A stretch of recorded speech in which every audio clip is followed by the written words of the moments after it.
Alors, je te fais un petit rundown, c'est comme ça qu'on dit en anglais, un rundown de l'application Bybit parce qu'il y en a plein qui m'ont demandé en DM, donc je me suis dit, vas-y, je vais faire une petite vidéo tranquille. Je vais t'expliquer comment ça se passe. Donc là, t'es dans mon application. Alors, déjà, pour transférer les sous par rapport à Binance directement sur Bybit, je vais te montrer. J'en suis où?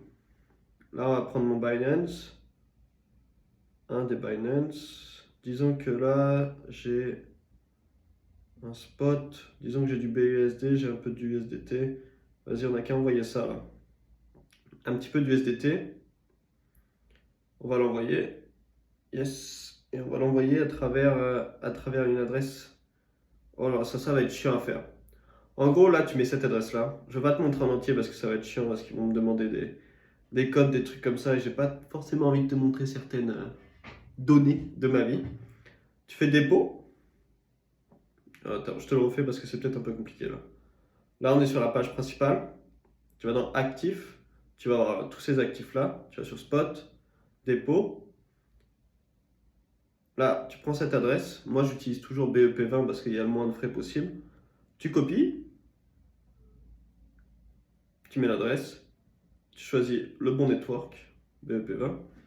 Et là, tu mets la quantité que tu veux envoyer. Je ne vais pas le faire parce que ça, après, ils vont me demander des informations que j'ai pas envie de te montrer. Et tu vas recevoir des sous directement sur ton Bybit. Là, tu as du spot, tu as tout ce qu'il faut. Ensuite, je vais te montrer un peu tout ce qui se passe sur Bybit. Là, il y a le trading bot, parce que ça, c'est un truc qui va t'intéresser. C'est de la merde. Ça marche pas du tout. Enfin, c'est pas que ça marche pas du tout, c'est que c'est de la merde. Franchement, ça vaut pas le coup. J'ai utilisé. À la limite, ceux qui sont sur KuCoin, ils sont un petit peu plus rentables. Mais ceux sur Bybit, je trouve ils sont mal faits. C'est en gros, tu as des grids de trading. C'est des grids, tu prends. Ça fonctionne bien quand c'est un range. Disons que le Bitcoin, il fonctionne entre. Enfin, il fonctionne. Il trade entre 23 000, ça doit être 24 500 le top actuel. Il trade entre 24 500 et 21 200. Tu mets un range, c'est-à-dire tu mets une grille de trading avec le robot qui est en top 24 500 et en bottom 21 200. Et en gros, lui, avec la quantité que tu vas mettre d'argent et avec la quantité que tu vas lui proposer de grille, il va dire, voilà, entre 21 200 et 24 500, il y a 3 300 $. Donc tu lui dis 33 grilles et tous les 100 dollars, comme ça, il va pouvoir faire un trade, soit vers le haut, soit vers le bas. Et en gros, l'objectif, c'est que le bot, il arrive à choper le top et le bottom et que toi, tes grilles, les 100 dollars d'intervalle, ce soit pile ce qu'il faut en termes de grille de trading. Et le bottom, lui, le robot, il s'occupe de faire le trading dans ce range-là. Sauf que, en vrai, genre, c'est plus un gadget qu'autre chose parce que si tu l'utilises sur ces applications-là, ils sont pas du tout optimisés comme il faut et t'as des beaux APR, etc. Mais en vrai, ça marche un jour ou deux jours et après, ça marche plus trop, quoi. Donc, c'est intéressant pour voir un peu quelles cryptos sont tendance en ce moment, par exemple. Ça, c'est une des façons que tu peux utiliser qui est intéressante. Perp USDT, très tendance, apparemment, ça a du bien pump. Tu vas voir ensuite sur. Généralement, c'est du spot, c'est pas du. Voilà. Et là, tu vois que cette crypto, elle a bien pump ces derniers temps. Tu vois, elle a fait 0,68. Ça, c'était début 0,29. C'était il y a une semaine à peu près. Donc, elle a fait x2. Donc, tu vois un peu celles qui sont tendance en ce moment. Et ensuite, si tu es suffisamment capable avec l'analyse graphique, tu peux aller directement sur TradingView, voir si tu vois des patterns. Là, il y avait quand même un sacré pattern. Et voir si tu veux la trade aussi. Donc ça, c'est une bonne utilisation pour le coup, les bots de trading, c'est une bonne utilisation pour trouver des cryptos qui sont tendance ces derniers temps et voir un peu ce qui pump. Ça, c'est une bonne utilisation dans ce sens-là. Ensuite, il y a déposer. Si genre tu n'as pas de crypto directement sur Binance ou sur une autre application et que tu veux déposer avec une carte bleue, tu prends la passerelle Fiat, tu utilises le Express, tu mets disons 1000 euros. Là, je ne vais pas te montrer non plus parce que sinon tu auras ma carte bleue, les chiffres. Tu mets 1000 euros, tu fais suivant.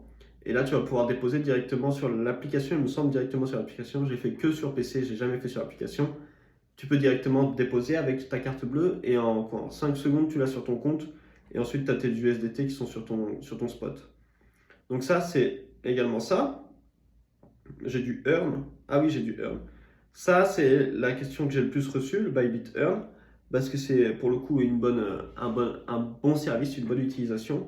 Tu as l'épargne flexible, qui est avec de l'USDC, où tu reçois 5,5% par an. Alors, il y en a qui m'ont parlé de Binance, il y en a qui m'ont parlé de Nexo aussi, qui disaient qu'il y avait un meilleur rendement chez eux. Binance, au-dessus de 20 000, tu as un rendement à 0,5% par an. Donc, c'est genre le pire rendement que j'ai jamais vu de ma vie. En gros, de 1 dollar à 20 000 dollars, tu as un certain rendement de, je sais pas, 3 à 8%, quelque chose comme ça. Et au-dessus de 20 000 dollars, tout ce que tu mets au-dessus, ils auront 0,5% par an. Donc c'est de la merde. Et là, tu peux aller jusqu'à 200 000. Donc tu peux aller jusqu'à 200 000 et avoir, là j'ai mis 2 millions, 200 000, et avoir un rendement de 5,5% par an. Ce qui est intéressant là-dessus, c'est que c'est flexible. C'est que si tu veux le retirer à tout moment, ben, tu le retires à tout moment. Tu veux mettre un petit peu, disons que tu as mis 200 000 et que tu veux mettre un petit peu dans le Bitcoin en DCA, voilà, toutes les semaines, tu retires un petit peu de ces 200 000 et tu mets sur le Bitcoin. Et avec, tu as les rendements quotidiens que tu reçois directement sur Bybit et qui sont payés en USDC. Ça, c'est très intéressant. Donc, disons que tu mets 200 000, tu gagnes 900 par mois avec du 5,5% par an. C'est pas trop mal. Il y a l'investissement à double actif que j'ai reçu pas mal de demandes. Ça aussi, bon, en vrai, c'est de la merde. Ça dépend de ton utilisation, mais si tu es un débutant, c'est pas rentable comme tu l'imagines en fait. Disons que tu veux investir ces 100 dollars et que tu as sur un truc dollar, là on est sur la grille BTC USDT. Donc soit c'est du BTC, soit c'est de l'USDT. Disons que tu veux mettre 100 dollars. Toi, tu vas gagner de l'argent. Tu vas gagner de l'argent en vérité quand ça baisse.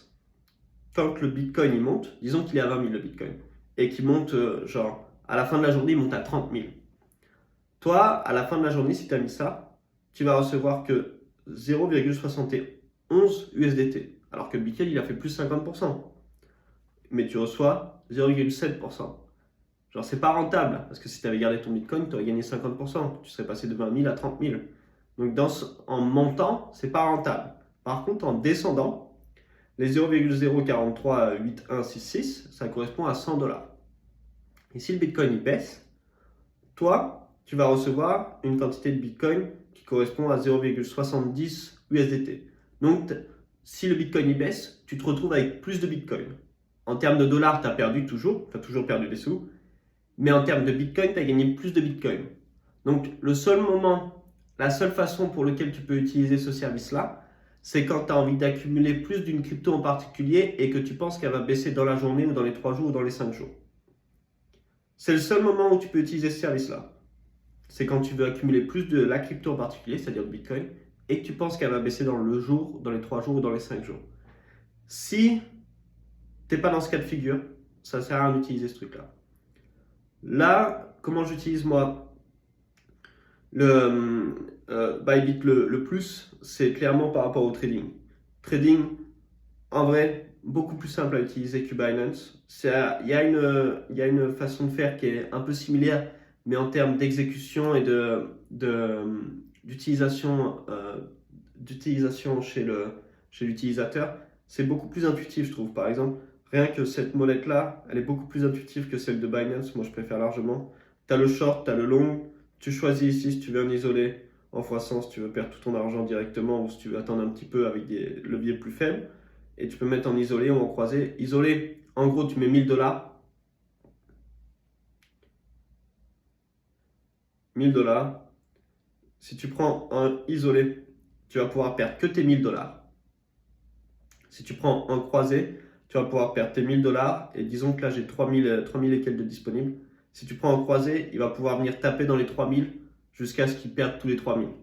Tu peux utiliser le croisé quand, disons que tu as peur d'avoir des mouvements trop volatiles, mais que tu sais qu'au fond, tu as raison. Disons que tu prends un croisé en longue, c'est-à-dire pour que ça aille plus haut. Il va y avoir une mauvaise nouvelle, tu sais, genre Jérôme Powell, il va parler ou je sais pas quoi. Et il va y avoir une situation où, en termes de volatilité, ça peut venir toucher ton stop loss. Mais tu sais que ça, c'est juste une situation pendant 15 minutes, 1 heure. Il va y avoir une volatilité. Mais tu sais quand même que, genre, jour après jour, ça va quand même aller vers le haut, mais qu'il y a des chances qu'il touche ton stop loss en termes de volatilité. À ce moment-là, tu mets croisé, Mais si tu es un débutant, mais jamais croisé, parce que tu vas faire n'importe quoi, tu vas perdre tout ton compte en banque sans avoir rien demandé à personne. Si tu es un débutant, tu mets isolé. Si ça touche ton top loss, ben, tu mettras un meilleur stop loss la prochaine fois. C'est aussi simple que ça. Tu prendras une meilleure position la prochaine fois. Et ensuite, il y a trader. Là, c'est du spot. C'est-à-dire que tu achètes la crypto, tu peux la mettre sur ton ledger. Je crois que j'ai mon ledger qui est, je sais pas où là, dans le coin. Tu peux mettre sur ton ledger, tu fais ce que tu veux, tu achètes ton spot, tu peux acheter de la drogue, tu fais ce que tu veux avec, quoi, tu vois.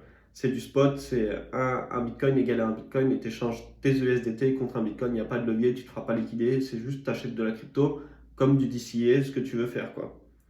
Et je pense qu'on est bon. Pour le reste, je pense qu'on est bon. Je t'ai fait une bonne idée de ce à quoi ça ressemble Bybit.